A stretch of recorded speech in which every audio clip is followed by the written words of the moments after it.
আমার বাড়ি হচ্ছে জগৎপুর। আমি এই মুহূর্তে দেশের বাইরে, মরলে একসাথে পরিবারের সাথে, দেশের মানুষের সাথে, গ্রামের মানুষের সাথে একসাথে মারা যাইতাম, তাও ভালো ছিল। এখানে এখানে আরো বেশি কষ্ট হইতেছে। আমার বাড়ি জগৎপুরের নতুন বসিরহাটের পূর্ব পাশে মরি নদীর পার। মরি নদীর পারে জগৎপুর গ্রাম, পুরা গ্রামটা পানির নিচে তলায় গেছে। চারিদিকের পানি অলরেডি জগৎপুরে সবকিছু ডুবে গেছে। আমাদের এলাকার দোতলা বাড়ি পর্যন্ত ডুবে গেছে। স্কুল কলেজ, স্কুলের ভিতরে যারা যারা অবস্থান করতেছিল তারা অলরেডি কান্নাকাটি শুরু করছে। দোতলা থেকে 3 তলা ছাদের উপরে চলে গেছে। এর মাঝে আবার প্রচুর পরিমাণে বৃষ্টি হইতেছে। পুরো দেশবাসীর কাছে একটা আবদার করছি, আল্লাহ পুরো দেশবাসী আমাদেরকে বাঁচান, আমাদের ফেনী জেলার মানুষদেরকে বাঁচান। সারা দেশে শুধু 64টা জেলার ভিতরে 3টা জেলার ভিতরে শুধু বন্যা হইতেছে। আল্লাহ আল্লাহ সারা বাংলাদেশের মানুষগুলা ফেনীর দিকে আসেন, ফেনী, নোয়াখালী, কুমিল্লার দিকে আসেন।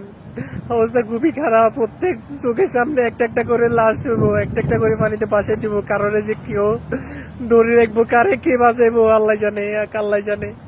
ছোট ছোট বাচ্চা আছে আমাদের বাড়িতে, প্রায় 150-200 লোকের মতো মানুষ। 2টা ঘরের ভিতরে, দোতলা 2টা ঘরের ভিতরে আছে। সবাই অবস্থা খারাপ। অলরেডি 1 তলায় পানি উঠে গেছে, এখন 2 তলা অবস্থান করতেছে। সেখানে নাকি পানি উঠে যাওয়ার কারোর সাথে কোনো যোগাযোগ পাই না, হঠাৎ যোগাযোগ পাই। আমাদের গ্রামকে বাঁচান, আমাদের ফুলগাজী, পরশুরাম, পুরা ফেনী জেলাকে বাঁচান। আমি সারা বাংলাদেশের মানুষদের কাছে হাত জোর করতেছি, আল্লাহ সবার আপনাদের পা ছুঁয়ে বলতেছি, আল্লাহ আপনি আর সবাই আমাদেরকে বাঁচান। আমরা বাইরের দেশে পড়ে আছি, আমরা না পারতেছি পরিবারের সাথে থাকতে, না পারতেছি কাউকে হেল্প করতে।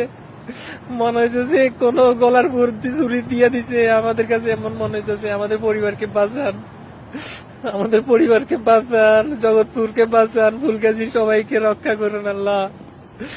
আমাদের নদীর পারে জগৎপুরের দিকে সবচেয়ে বেশি অবস্থা খারাপ, জগৎপুরের দক্ষিণ পাশে অবস্থা বেশি খারাপ। আমাদেরকে বাঁচান।